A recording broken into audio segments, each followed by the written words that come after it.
l'état de conservation exceptionnel de cette grotte et nous assure d'une grotte qui est conservée dans son intégralité. Et cela est important. Beaucoup de grottes sont en effet altérées par le temps et seule une partie de leur dispositif pariétal est conservée. Dans la grotte de Lascaux, outre des œuvres assez fraîches et bien conservées, il y avait aussi un grand nombre de vestiges archéologiques encore présents sur le sol. Et cela est important. Il y avait par exemple presque une centaine de luminaires, dont certaines très belles lampes qui ont été découvertes, des charbons de bois, des ossements, un nombre non négligeable d'objets en industrie de l'os sous forme de saguets en bois de renne, dont certaines étaient décorées avec des motifs géométriques identiques à ceux qui sont sur les œuvres sur les parois.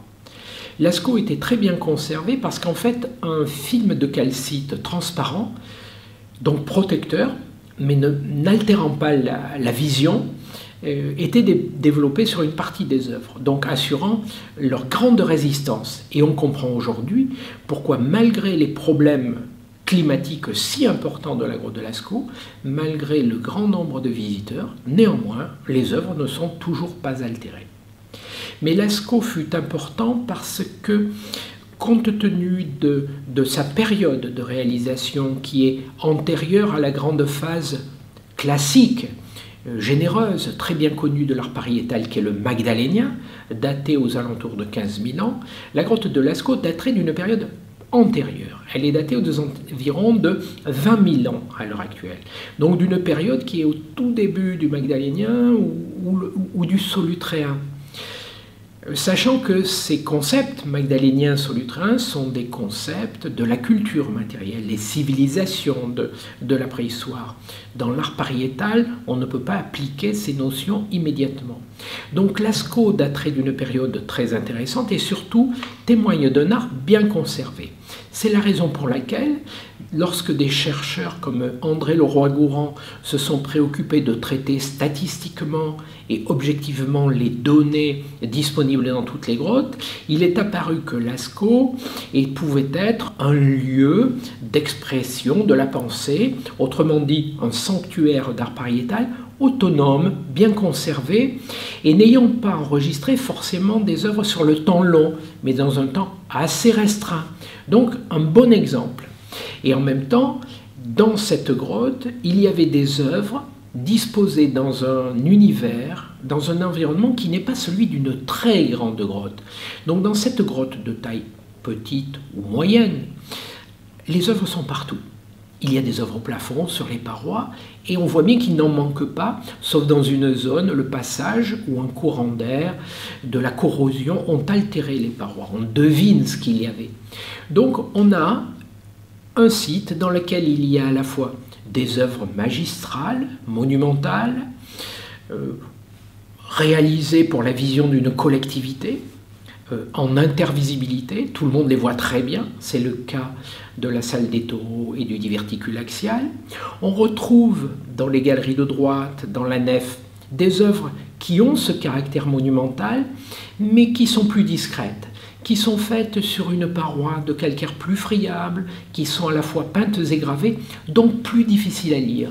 Elles étaient peut-être destinées à un public différent. Elles sont moins aisément perceptibles.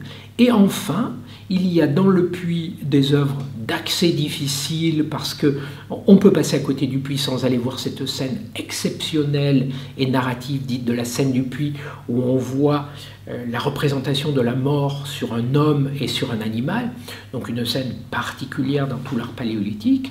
Et enfin, au bout d'une quarantaine de mètres de galerie non investie par l'homme, le cabinet des félins, à nouveau peint et gravé des mêmes thèmes, légèrement érodé, mais fort bien conservé. On a donc tous les éléments d'une organisation spatiale de l'art, qui a énormément séduit, bien entendu, André Leroy-Gourhan, mais qui séduit tous les archéologues. Lascaux, à ce titre-là, est un témoignage très bien conservé d'une période de temps limitée. Voilà en quelques mots ce qui pour moi reste la grande spécificité de Lascaux, avec le fait que la conservation dans les galeries de droite est tellement détaillée. On a énormément de précision. On voit les attouchements sur la paroi, on voit les hésitations sur le burin, du burin en silex sur la paroi gréseuse, recouverte de couleurs, et où on voit bien ce tracé blanc repris, les hésitations de la main. Donc on suit quasiment du regard le regard qu'a dû avoir l'artiste paléolithique. Et là, on se rend compte que cet art qui nous vient d'un passé lointain, quand il est très bien conservé, dans cet état de fraîcheur comme à Lascaux, il est extrêmement émouvant. Et que là, on a une information qui est supérieure à celle seulement de la science. On rentre dans l'esthétique et le partage de l'œuvre d'art, quelles que soient ses périodes.